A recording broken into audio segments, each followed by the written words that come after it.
All right.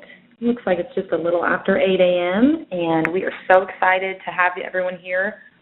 Good morning. I'm Katie Butterfield, the Director of Quality System and Improvement for the state of Oklahoma and the Heart Failure Lead for the 6th state affiliate. I'm joined by Sherry Boxberger. I just called Sherry. Her name is Cherie, the Regional VP for Heart Failure and Resuscitation for the affiliate. Welcome to the second installment of the Heart Failure Quality Exchange. This is a quarterly phone call to allow hospital teams who are working diligently to improve care for our heart failure patients. We come together, learn, share, and identify resource needs. I hope you'll invite your colleagues to join us for these calls. Everyone that is passionate about heart failure is welcome on this call. We're also holding quality exchange calls for resuscitation, atrial fibrillation, stroke, and coronary artery disease. So those of you who pre-registered should have received some slides that serve as a foundation for our meeting today.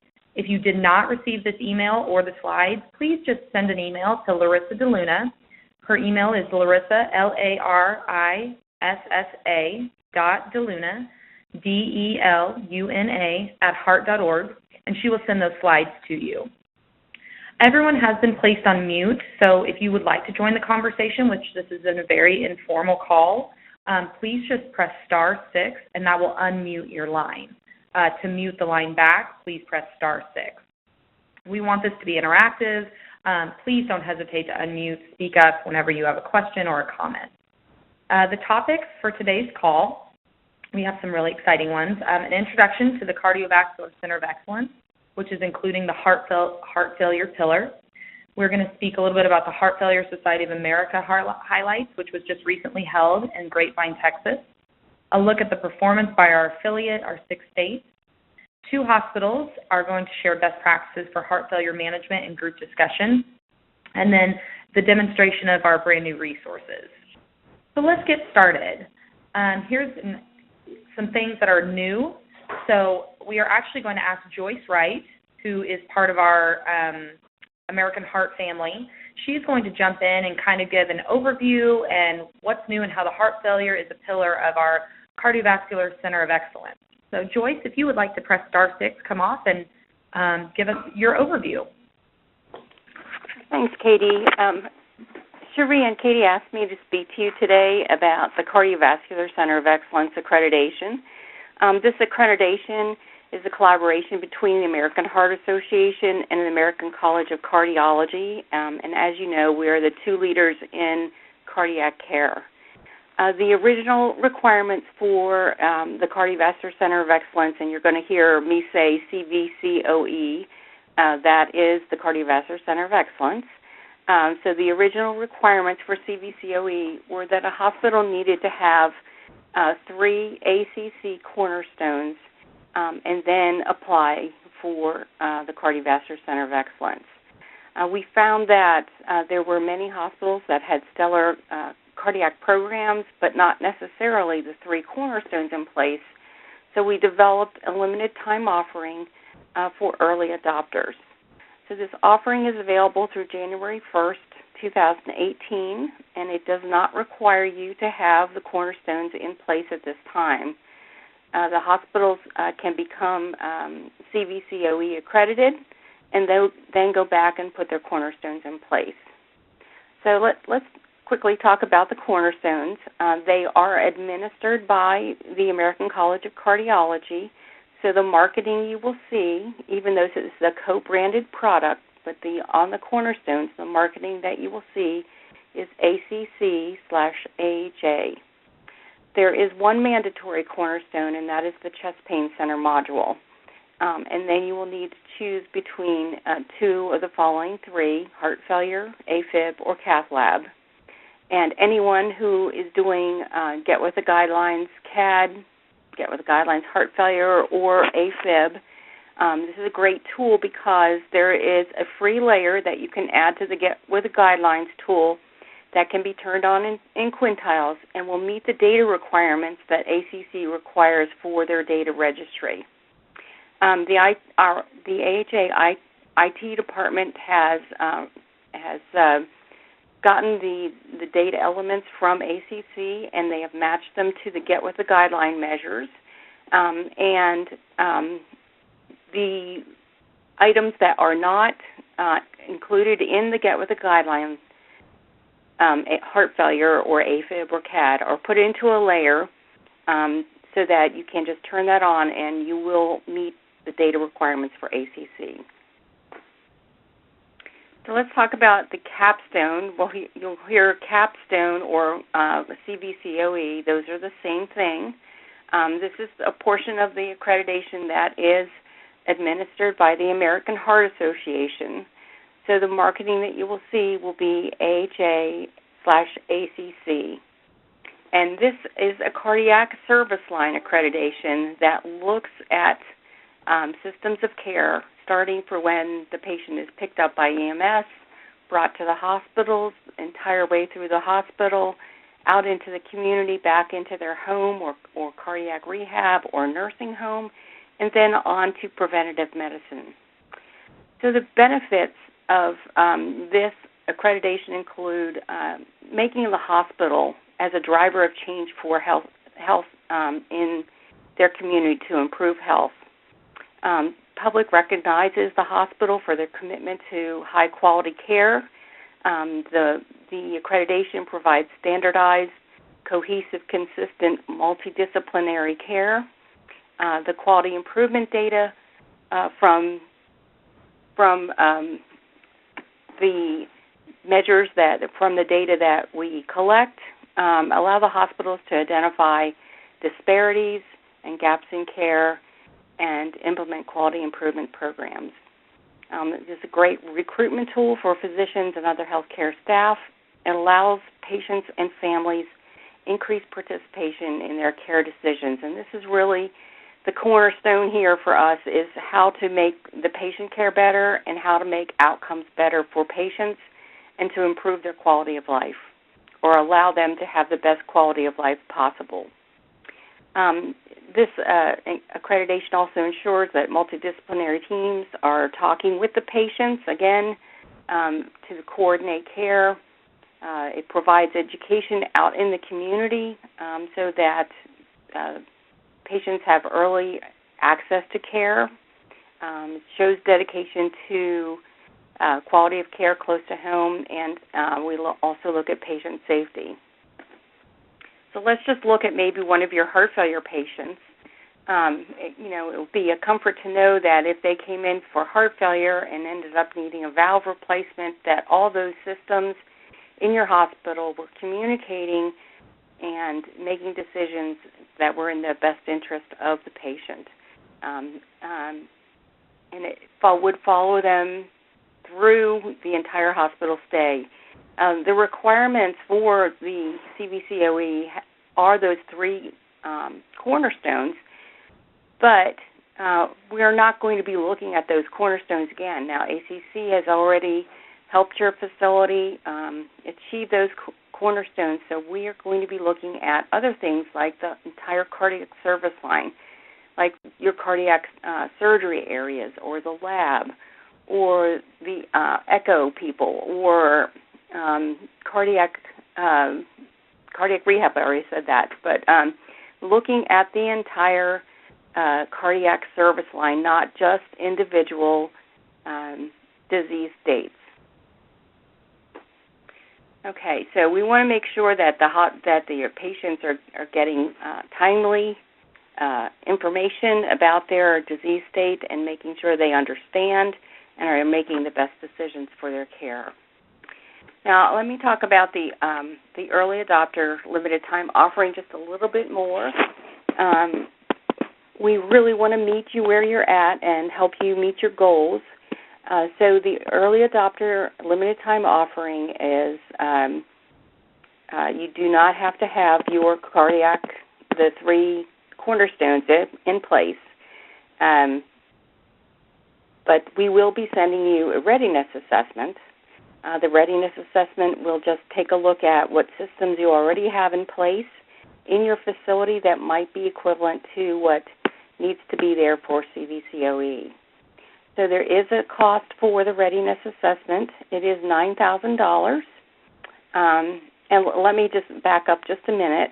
The cost for the CVCOE during the limited time offering is $57,000 for a 3-year accreditation. So that's $19,000 a year, and we bill it annually, $19,000. Now, the first year is just a little bit different because of the Readiness Assessment. The Readiness Assessment is $9,000 to cover the fees for that. So you would first what you would do is submit your application, get your PHA, your participating hospital agreement, completed and signed, and then submit your Readiness Assessment. We'll invoice you for the $9,000. And then there's a committee at AHA that will take a look at your Readiness Assessment. And once they make a decision as to whether you would be able to sustain a CVCOE, we'll let you know, and let's do the positive first here.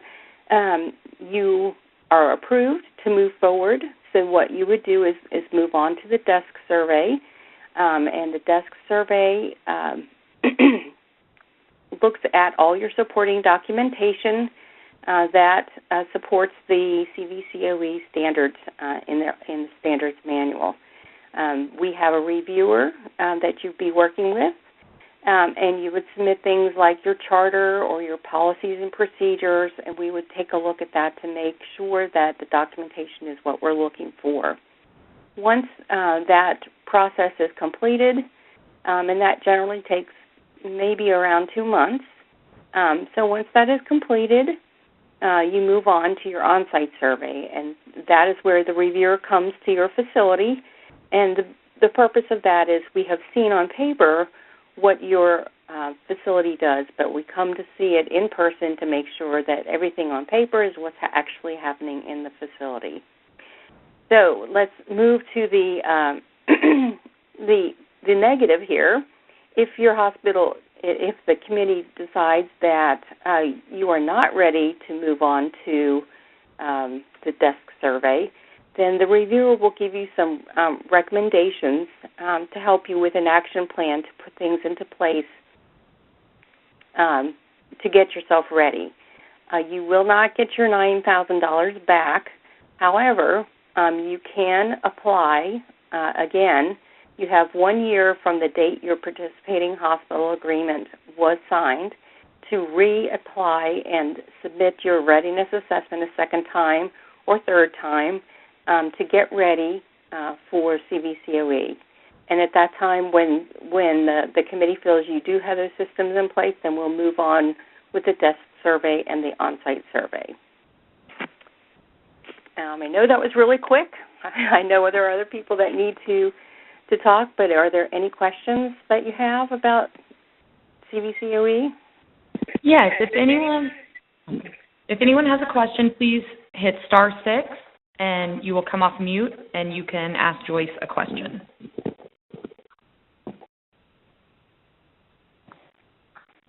And if you think of something or maybe want something more specific about your hospital that you'd rather do in private, you can always contact Cherie or I or Larissa with your question, and we will make sure we connect you with Joyce.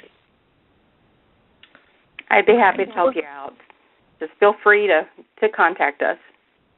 Joyce, thank you so much. It's really good information, and hopefully we'll have some questions come in through email that we can connect you. Okay, thank you. Thank you so much. Okay, moving on, Cherie Boxberger is going to hop on and give us a little overview about using the CSV uploader for heart failure, which is very exciting. This means you don't have to hand enter everything, which I feel like is something we all want to hear. So, Cherie, if you want to come off mute and give us a little information about the CSV uploader. Yes. Good morning, everyone. Glad to be joining you. We did have around 25 of you pre-register for today. Just as a reminder, if you didn't pre-register, and I'm going to have some slides I'm going to go over, please pop an email to Larissa DeLuna, LARISSA.DELUNA @heart.org, and she'll get those sent out to you. Yes, CSV Uploader. Well, first, just let me say this opportunity to be a cardiovascular center of excellence I believe in all of our states there's the opportunity for someone to be the first hospital to be able to promote themselves as a cardiovascular center of excellence. You know what that would mean, along with the AHA, ACC icons, to be able to demonstrate to your community your overall commitment to heart care. So if this is the first you've heard about Cardiovascular Center of Excellence, please reach out to your AHA director or pass the word along to your service line director or COO, CNO. It is a great opportunity, and I know there are a number of communities who are working diligently to see if they can be the first. So let's talk about the CSV Uploaders. Many of you, as I look at the pre-registration list, have been a Get With the Guidelines heart failure participant for a long time. There are some of you who use an uploader because of your organization. For instance, Tenet uses Quantros, and so Quantros uploads the data into Get With the Guidelines. But even if you don't have one of those, all of you are eligible to have some of your data come directly out of your electronic medical record and populate into your Get With the Guidelines heart failure. I think sometimes we lose sight of this, that this is available. Even if the uploader only brought in date of birth, all of the date and time fields, you would still have significant savings. So I encourage you to reach out to your director. If you're not sure who that is, just pop an email to SWA, which stands for the Southwest Affiliate, SWAquality@heart.org, and let us know you're interested in looking at the CSV Uploader. This is available for almost all of our tools, and so I encourage you to see if you can save some time and effort by getting data directly imported in to Get With the Guidelines heart failure, and then you would just finish it out. Any questions, or does anyone use the CSV Uploader who'd like to make a comment? Just *6.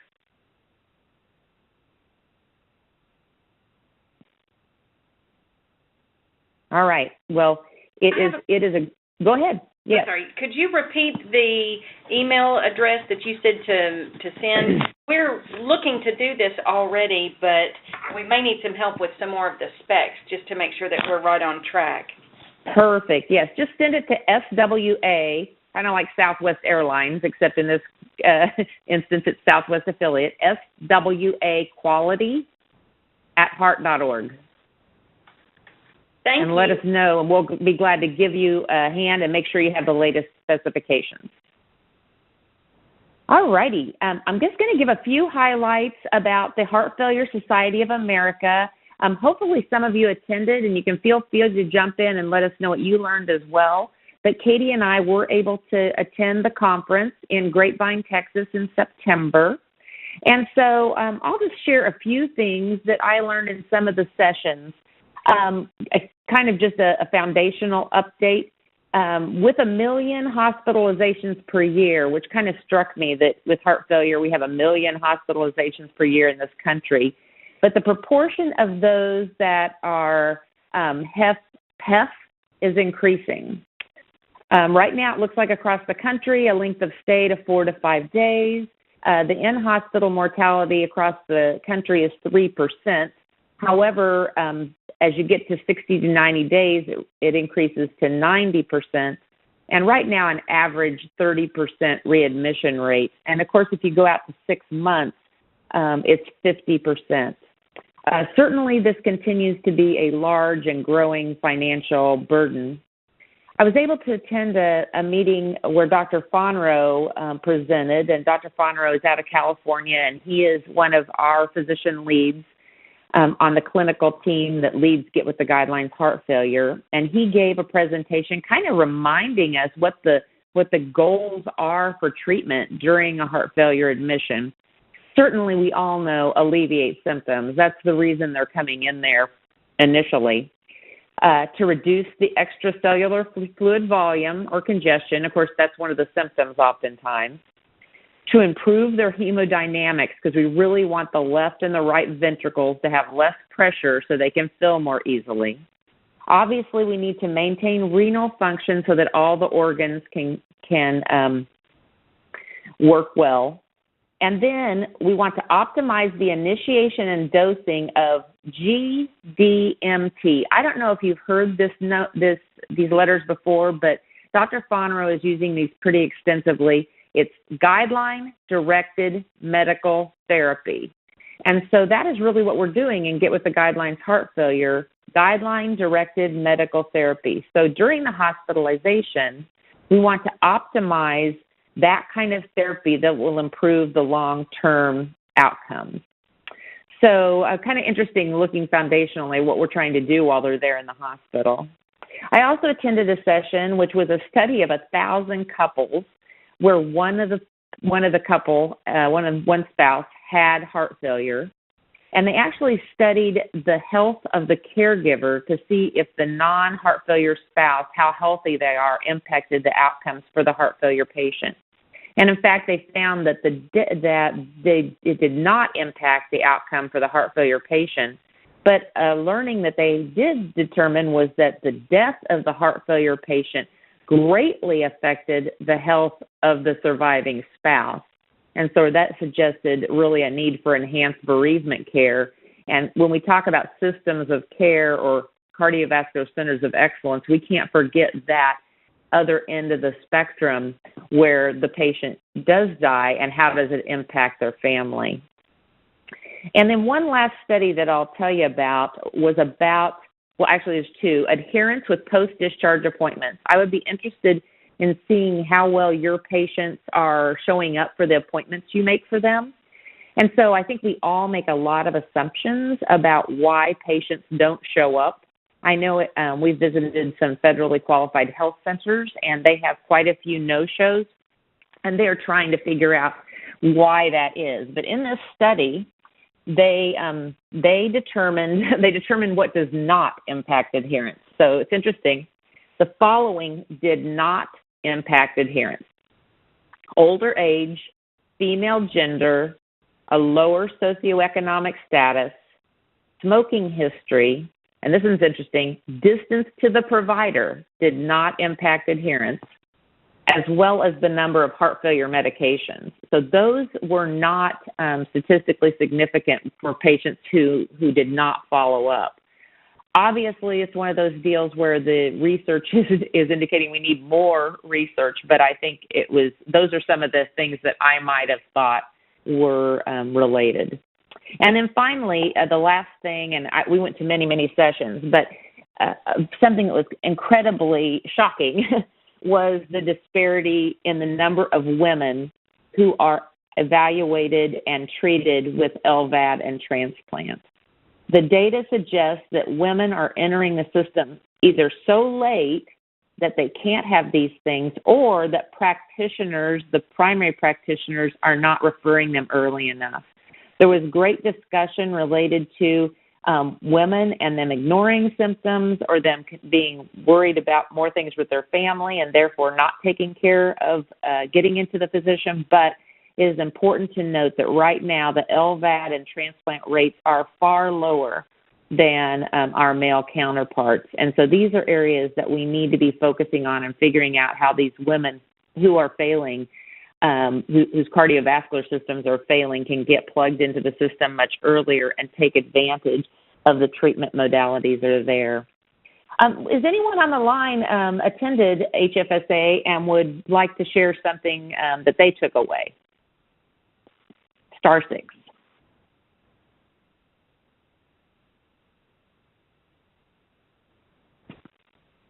In a future call, we'll talk a little more about the use of social media with heart failure. Katie attended a very interesting session, but we don't have time today, but how they're using Facebook Live and some other elements to communicate with their patients and families. And so we'll put that on the agenda for a future quality exchange. You might want to just pop September 15th to 18th on your calendar. That is when the next Heart Failure Society of America will be held in 2018, and it will be in Nashville. Now, recently, and some of you may be on the phone who participated in a pilot program we did in Austin, we had heart failure providers, a full contingency, everything from dietitian to social work to physician to nurse, come together last week in Austin to talk about the needs of heart failure coordinators in that community. Katie, can you give us an update?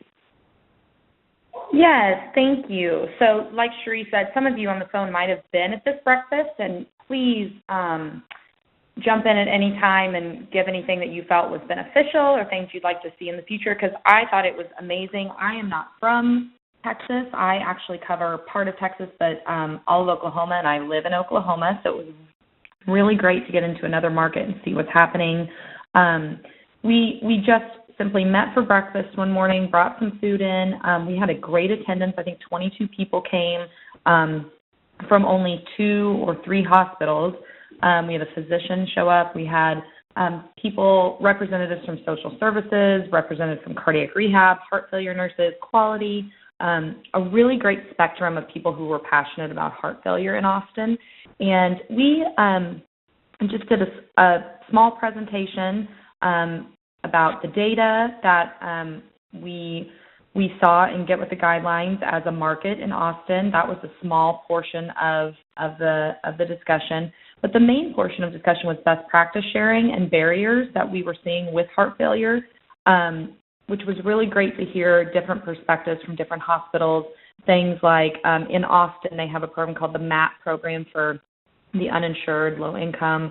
I know that's only specific to Austin, but I know other areas have other programs like that where they're helping with health insurance and helping with the underserved, but it's also a barrier in getting them treatment afterwards and giving follow-up to them. So just some barriers like that we talked about. We talked about barriers to technology for these patients that one hospital was actually the social services. They checked in every week for the first 180 days post-discharge. Those patients were given a tablet, which we would love that hospital to do a presentation for us maybe on our next heart failure call, but those patients were given a tablet to keep track of their weight, their diet, how they're feeling, and social services would kind of check in with them every week, make sure that's happening. Then we discussed, had a little break, then we came back and discussed, is their data reflective of what they think they're doing? Do we want to do something like this again? We feel like that heart failure coordinators and people who are passionate about heart failure don't have quite the opportunity that people that maybe work in stroke or maybe work in STEMI don't have the same opportunity to get together and have something like that just in their region. So we are looking to do other pilot breakfasts or breakfasts in other regions of our affiliates. So obviously, if it's something that you all are interested in or think it would be a great idea for your area, we would love to host it. So, lastly, I will say that at the very end, we kind of talked about some different guidelines and different resources that we also offer with our heart failure program, and I'll go over that in just a little bit, but because that was kind of a big section that we discussed in this, but we did it together as a group where we signed on to our new resources, kind of went over them together, how they can utilize them for their patients, how they can utilize them as a group for their physicians and other clinicians. So that's something that was really useful to them. So that's something I'll kind of go over in a little bit on the resources section. But Cherie, or Stephanie, I believe Stephanie might be on the line too. If there's anything that you guys can think of that we also did at that Austin breakfast that you want me to elaborate on, please. Or anyone that was at the Austin breakfast, please feel free to jump on and say what you liked, what you would like to see added, or what you wish you could have had at that breakfast. I would love that. *6 to unmute.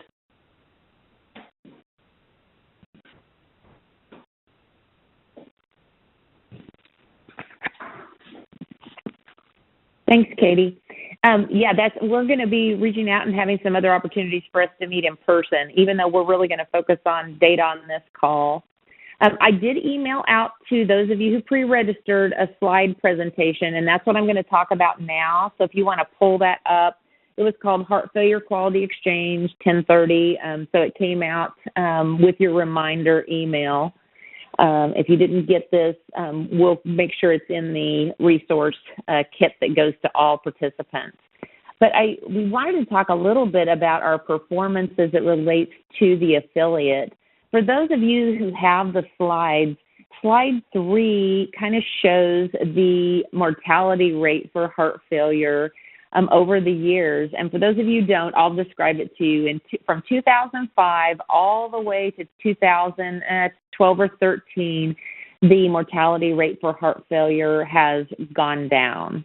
However, starting in 2012, we started to see that mortality rate eke up, and so I included a slide that has that. And interestingly, I mean, we really believe that this is happening because we're doing so well on our time-critical cardiovascular diagnoses, so our strokes and our STEMIs and our NSTEMIs, that we do have many more patients who are surviving those and as a result may have heart failure and might have be more ill than in the past where they might have died from those things. So it's kind of interesting, but we definitely need to keep our finger on the pulse of the fact that the mortality rate in heart failure is starting to eke back up. Certainly not what it was back in 2005, but it is kind of heading in that direction. You'll see on those slides, slide 5 talks about the performance in the country as it relates to Get With the Guidelines and how by using Get With the Guidelines heart failure on slides 5, 6, and 7, you definitely improve your performance on the guideline-based care. But what I did want to share today is our performance, and when I say our 6-state performance, and for those who have the slides, it's slide 8. So the Southwest affiliate includes Arkansas, Colorado, Oklahoma, New Mexico, Texas, and then Wyoming, which sometimes people are like Southwest, but yes, Wyoming. And so as we look at the 4 key achievement measures, the first one, ACE-ARB-ARNI, we're performing just slightly lower than the country in that measure. We are also, while still high, near 90%, performing a tad bit lower on the evidence-based beta blockers, very high and very close to national on the LV function, although slightly below national. And then in the area of the post-discharge appointment, we've made great strides. We're coming in just under 70%, where in the nation they're coming in just under 80%. So in the achievement measures, except for that post-discharge appointment, we're less than the nation. Slide 9 takes up the next 4 quality measures of aldosterone antagonist at discharge, anticoagulation for certain patients, DVT prophylaxis, and of course, diagnosing, working and placing, evaluating and placing CRT therapy. So in all of these areas except for DVT, well, that's not true. Aldosterone antagonists, we're about even with the country, and we're all low at 40%. But in the other areas, performing lower with anticoagulation and the CRT than in the nation. The final 4 quality measures, ICD evaluation and or placement, influenza vaccine, pneumococcal vaccine, and then the follow-up in 7 days, we exceed the performance of the country on the influenza vaccine, slightly under on pneumonia, and then we're significantly under on the follow-up in 7 days. What Katie alluded to was that when we showed the results to each of the hospitals in Austin, many of the people who were attending were not like yourselves. They worked with the data, but they did not enter in the data. And they believed that their Get With the Guidelines heart failure data related to the follow-up appointment was not correct. So I encourage those of you on the phone, as you just got a report from your director about your performance, that you take that to the folks out, if there are others who are working with the data or who are working with the follow-up appointment, and confirm that they are having things documented as they should, so that you can put them in to Get With the Guidelines heart failure. So there's some areas I encourage you, don't just take those emails that are sent from your director. Really open them up, look at them, and then if you have questions on specific measures, we'll have time to talk about that here in a moment. But I want to jump ahead pretty quickly and get our best practices on to give us some things that they're working on. And so I'm excited that we'll start with Christie Wild. Christie is a nurse. She is the Quality Resources Manager for Shannon Medical Center, and they've been working on a process improvement for reduced readmissions. So, Christie, if you're on the line, *6, and tell us what you've been working on. All right. Good morning, everyone. My name is Christie. I am from Shannon Medical Center in San Angelo, Texas. And one of the things that we've been working really hard on is our heart failure readmissions. That was something we identified a little over a year ago, looking at our trends that we were kind of creeping up. We actually had hit about 27.5% on those CMS 65 and older heart failure readmissions, and so we thought, okay, we really need to step in and do something about this. So some of the things that we actually started doing was we actually hired a transitional care nurse. She based her patients off of BOOST and LACE criteria. Those were the patients she went and saw while they were still in the hospital. We created a heart failure form that showed them, the red, green, yellow, like, if they're in the red, obviously need to come to the ER.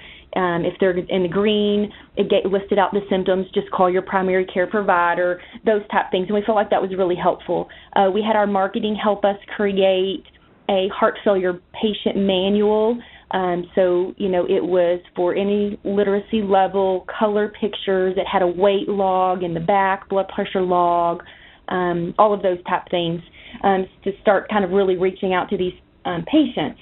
But myself and the transitional care nurse, we started meeting with a couple of the nursing homes here in town. We did discover that on a lot of our heart failure readmissions, they were ones that we were sending to nursing homes that provided SNF care. And so we reached out to them and started actually working with a couple of those local facilities, having regular meetings with them to see if they could help us treat and manage these patients there in the facilities instead of a lot of times their first reaction was just send them to the ER. We did implement a program in our emergency department using an Iodine Alert. The Iodine Alert would help the ER identify if that patient had just been in the facility as a heart failure admission. So it would trigger on any patient that had been here within the previous 30 days with a heart failure admission, just to give the ER, hey, heads up, this patient, was just here, and that way they would know this was going to be a readmission. And we would do our best on a lot of those patients, and even kind of our low-risk heart failure patients, treat them with maybe give them a dose of IV Lasix, and let's just get them an appointment the next day in cardiology clinic. So lucky for Shannon, we are unique in that we own our clinic and our physicians belong to us. So even our clinic physicians that maybe don't even see patients in the hospital, they're ours, and that really helps. So we use a lot of incentives to drive kind of the care and go the direction that we need to go with our patient care. So now we've got the ER on board. They're helping us with these patients, and instead of again their first initial reaction is just put them in the hospital, let the attendees deal with it. So that really helped impact in the ER. This summer we hired a gerontologist, which was the first time Shannon had ever had a physician that then could start working even with the nursing homes. So that was a big thing for us as well. We also started really pushing transitional care management codes on the clinic.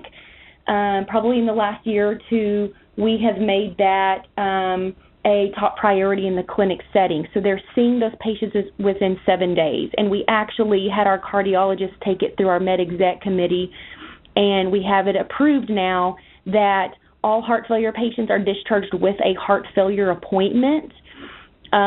We got a little bit of kickback, obviously, from some of the attendings, that felt like, hey, I can manage my own patient, I can handle heart failure, those type things.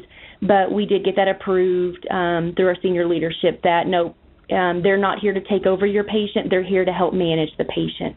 And so we were able to make sure that every patient that walks out of our door has an appointment within 7 days, and usually that appointment within 7 days is not only with the heart failure clinic, but because of the TCM codes with that primary care provider as well. So kind of with a lot of these things going on, we do look at our readmissions on a monthly basis in our readmission committee. Those readmissions also go up the chain. They go to Cardiac Care Committee, which is a bi-monthly meeting, QMC, Quality Management Council, which is once a month, and then it even goes up to our board of directors. But some of the things that I look at when I look at the heart failure readmissions, what I break each heart failure readmission down for is I look at their admission date. Did they leave the hospital with that 7-day appointment? Which provider made the appointment? What was the appointment date? I look at where the location of the appointment was, because if it's not within the Shannon organization, if they have a primary care provider outside of our organization, I do call that doctor's office and I verify, did that patient show up for this appointment? I document who their PCP is. I throw in that admission and that discharge Rothman index from that admission, the initial admission. I note if they went home with any type of home health or if they went to a SNF. I note the number of days after discharge that they were readmitted, what the readmission reason and what the readmission reason was.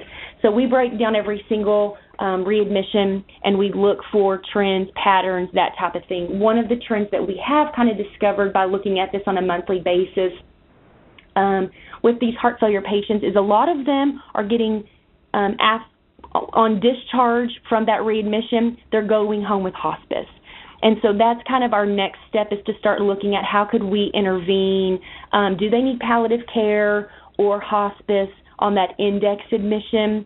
Of course, that's always a hard topic. Nobody wants to have that conversation, but we are really trying to push that into the culture here at Shannon that, if they meet criteria and, they're in stage, usually these patients have a lot of other comorbidities.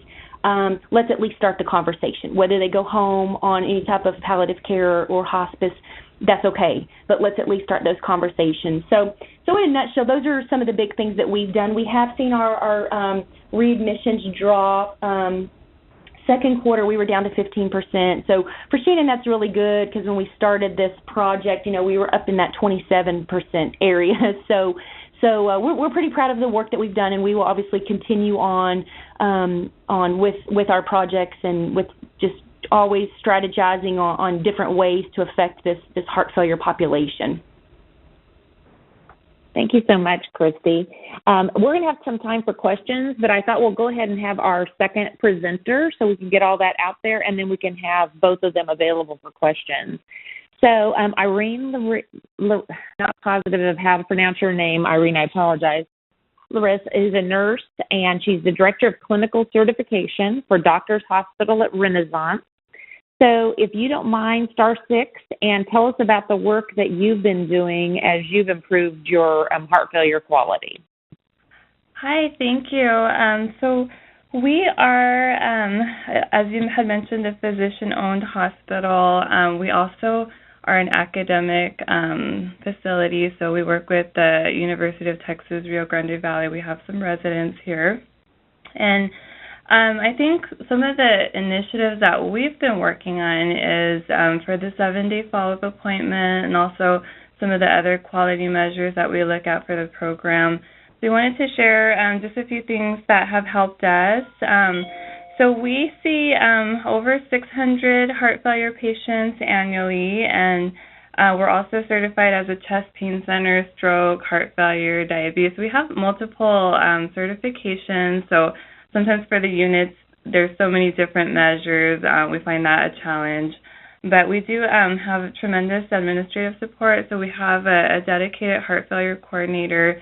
So I think that really helps is, every morning they come in and they look at the census. So what we were able to do is we have a Cerner electronic medical record, and we were able to build the basically off of the ICD-10 codes, a census report that gets emailed out every day to the heart failure coordinator. So she comes in the morning and she'll look to see if that patient is principally here for an admission related to heart failure, and then goes from there as far as, because what we had to do in Cerner is find like a discrete field. So if the physician enters in a diagnosis of heart failure, we're able to capture that patient on our census. And she'll go and she'll kind of look through and make sure that they're meeting all of the measures concurrently. And we also have worked with our data analysts. So definitely we recommend kind of finding somebody in the hospital. It might be your IT or a quality department person who is very kind of Excel savvy, because we found that we can build, I think he called it a form that's based on, what was it called? The Visual Basic. Yeah, so Visual Basic, and he's able to program, like, okay, if they're on our telemetry floor or if they're in our ICU, we have an email that will go out to those units once the heart failure coordinator looks at the measures and updates the spreadsheet, and anything that's falling out is kind of highlighted in red, or if it's something that we need to follow up on, it gets highlighted in yellow.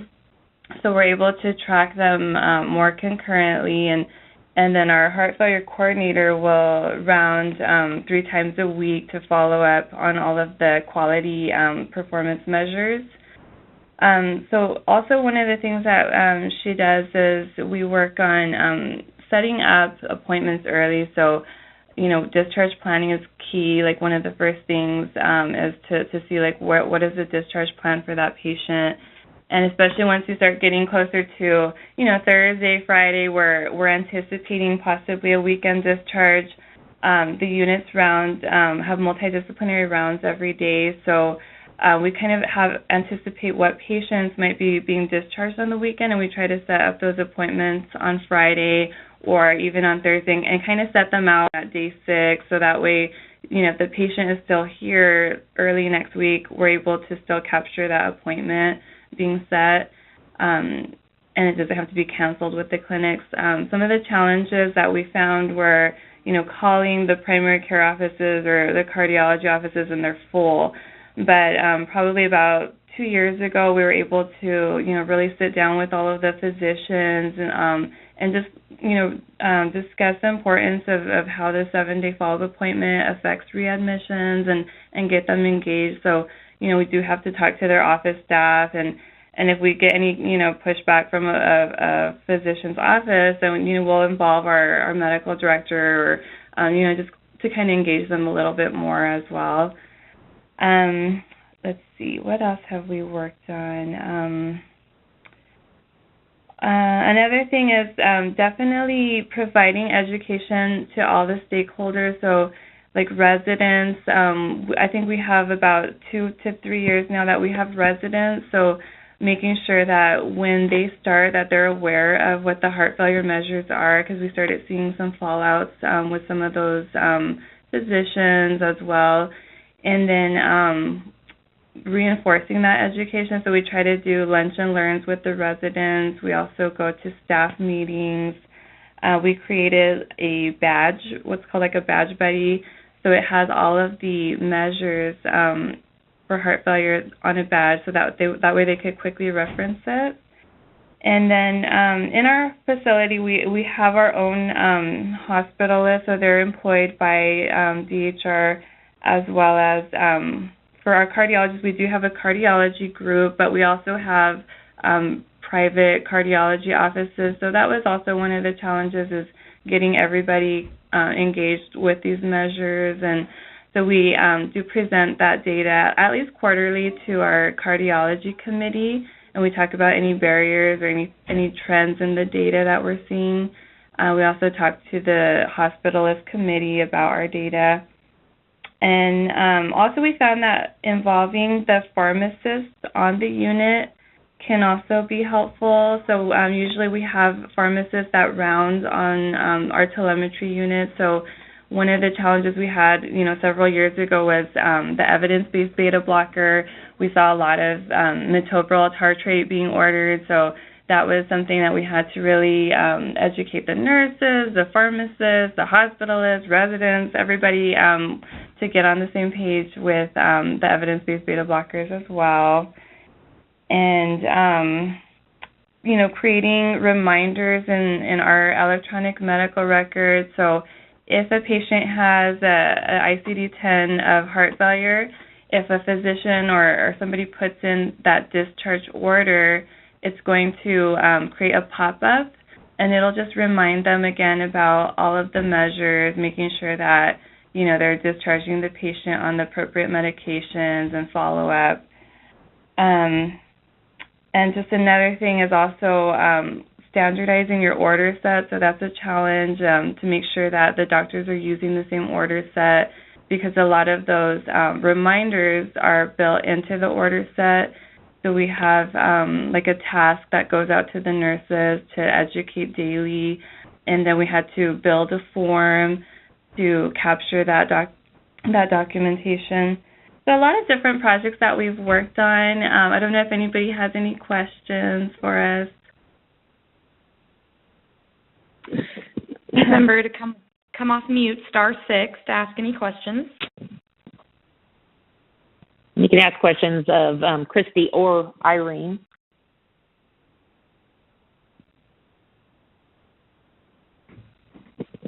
And you can also send any questions that you think of, or maybe if you want to discuss with your team first, to that swaquality@heart.org, and we can also... I do have a question. This is Caitlin from Memorial at Colorado Springs. Great. Who is you said your heart failure coordinator rounds 3 times per week. Who are they rounding with? Just the team or with the patients? They usually round by themselves. Usually, they'll touch base with the nurses who have those patients, and they also touch base with the charge nurse. But we found, just to kind of go through each morning and look at the census and kind of grasp what's going on, because a lot of our rounds, the multidisciplinary rounds, take place in the morning, really early. So those rounds usually have the hospitalist or the attending, the nurse, case management, sometimes the pharmacist, could have the social worker sometimes. But for us to really be able to see what was pending for that patient, it takes some time to go through the census list. So usually she does that in the afternoon, and then she'll touch base with the staff and just kind of see if any medications need to be adjusted, or if we need to add any medication. She'll recommend that to the nurse, or she might even call the nurse if it's not one of the days that she's really rounding on. So we really try to work with our charge nurse and the primary nurse. Do you guys do anything special for patient education as well?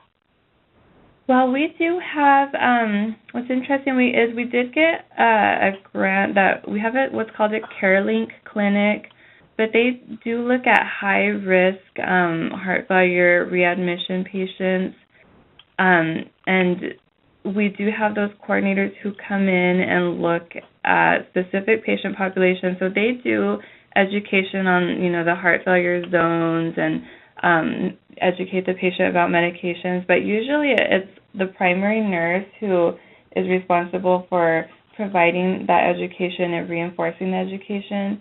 And if the heart failure coordinator sees that education hasn't been, if we're not getting an hour of education, or we haven't documented that we've given them the written heart failure instructions, she'll follow up with the nurse. And sometimes they do go in and talk to the patient as well, but we try to leave that with the primary nurses to make sure that, if the heart failure coordinator isn't there, or if they're in meetings, it still is part of their workflow that gets done. Okay. And then what the transitional heart failure coordinators do from the CareLink clinic is they come in and they just also reinforce that education. But we do have in Cerner what's called a power forum, so it goes over, diet, medications, everything that is recommended by Target Heart Failure and the Get With the Guidelines program. Okay. Sounds good. Good question. And then we also I think one of the questions that was on the list is PI projects that we didn't really feel worked very well. Was we had like a paper checklist and we had everything on the paper checklist, and we just found that that they weren't really using it, and so we're kind of looking at other ways. I know one of the ideas was to laminate like ring cards that can go on the computer on wheels, and to do this for all the programs, just to like list all the quality measures, and it just kind of helps serve as a reminder. And then we also talked about having hearts kind of on the patient's door, so that way it can remind everybody on the team, because also we're a heart failure accredited program, so we have to track our daily weights, the NYHA scale. So just having a visual reminder can also help to make sure that everybody follows up on the measures. I might jump in here that there is, when you talk about the paper chart, we're not going to be able to go through them today, but on the slides you have an introduction to an app. It's a professional app, and it actually has forms inside the app, so you can answer those questions. It's like the checklist, except then you can email it, for instance, to your Abstractor. So anyway, just a side note, that is one of the resources. Katie will give kind of a high-level review of the remaining slides, but it replaces the paper chart, so that's the paper checklist. So that might be something that might work. We're down to about 3 minutes to go. Katie, you want to give a just quick overview of the remaining slides that all of us have? Yes, and once again, if you didn't receive those slides, please contact Larissa or I, and we will send those to you. But near the end of the slides, you'll see some slides regarding target heart failure and the Target Heart Failure app and some other really great resources. Those are just our new partnership with rebranding our Target Heart Failure. There's a Target Heart Failure app that Sheree just mentioned that diminishes the paper trail for heart failure discharge form, heart failure checklist. The LACE calculator is in that. It's a really great tool that you can carry around with you when you're talking to patients. So it's not just something you have to put on paper and then go back to a computer and enter. You can actually do it as you're going. And then there's some great handouts, Spanish and English. I think they're at a 5th grade reading level for patients that you can actually print out from Target Heart Failure, but you do have to register as a Target Heart Failure hospital. It's free. It's easy. The way to get there, the link is in those slides. The way to get to the app is in those slides. So if anyone has any questions about any of that, please let us know, and we will walk you through that. You don't have to work with your IT. You can do it right now as we're talking, and it will work on any tablet or phone. So the other resource that I just wanted to make sure you guys knew about, Scientific Sessions, is being held in Anaheim, California. There's a nursing symposium Monday, November 13th, and then that evening, award-winning hospitals get with the guys. If you want to get with the Guidelines Awards this last year, there will be a reception that night, a recognition banquet. So if you guys are going to Scientific Sessions or have the money to go to Scientific Sessions, please let us know. If you haven't registered, we will help you do that. And then there's a webinar about diabetes and heart failure Tuesday, November 7th. From 1 p.m. to 2 p.m. that we will also get you that information if you're interested in that.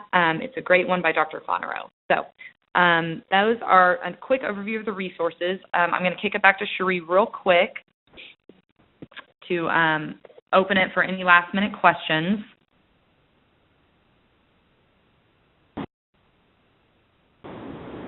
Katie? Yes. This is Allison in the Houston area with AHA. Hi, Allison. I just had a quick question for our 2 hospitals that shared a best practice. I was just curious what they have put in place with their physicians and other care providers to encourage the prescribing of an aldosterone antagonist at discharge. That seems to be a struggle I hear a lot of hospitals in my area talking about, that they are just not getting physicians really on board with that, and that it's kind of a controversial topic, I guess. Yeah, so I'll kick that to Christie or Irene if you want to jump on and address that. That would be great. I Or anybody on the line. Yeah. Yeah, anybody. I'm sorry, I just was referring to them, but anyone can. That's okay. I think it's just, having a medical director who's also very engaged and willing to address some of the concerns with the physicians directly. So if we find that a doctor is not prescribing the appropriate, recommended guideline medications, then we'll have our medical director review the case, and then we send them what we call a loop closure letter. So we try to, provide them with education in the letter, or we'll have our medical director also reach out to them, or we follow up with them ourselves as well, depending on who the physician is. And then we try to also discuss, new measures. So like when the Arnie measure came out, discuss it with the cardiology committee as well as the hospitals committee, so that way they hear their peers' concerns, or also that they support, whatever the measures are. But pretty much we've gotten good engagement from our cardiologists and hospitalists here. Thanks, Irene. That's great. Well, since and to respect everyone's time, we are at the top of the hour.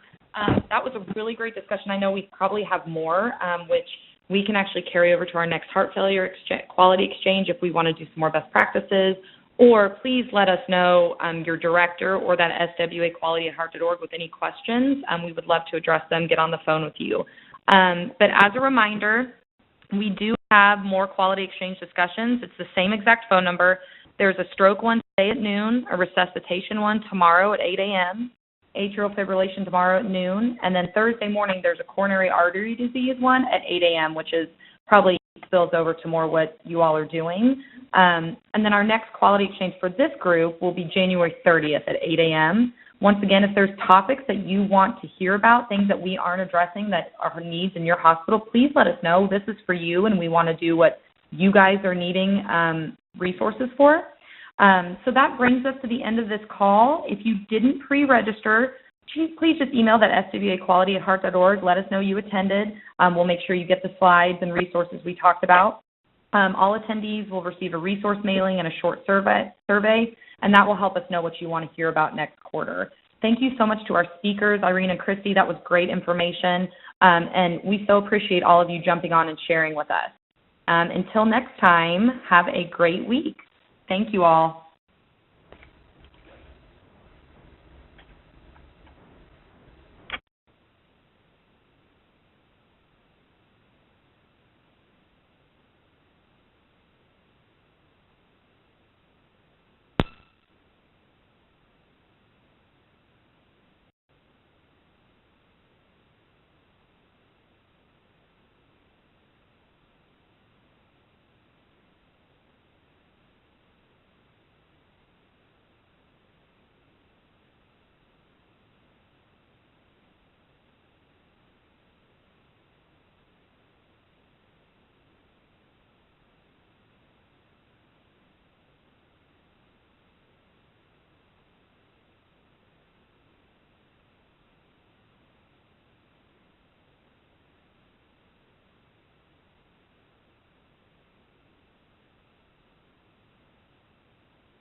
Thank you.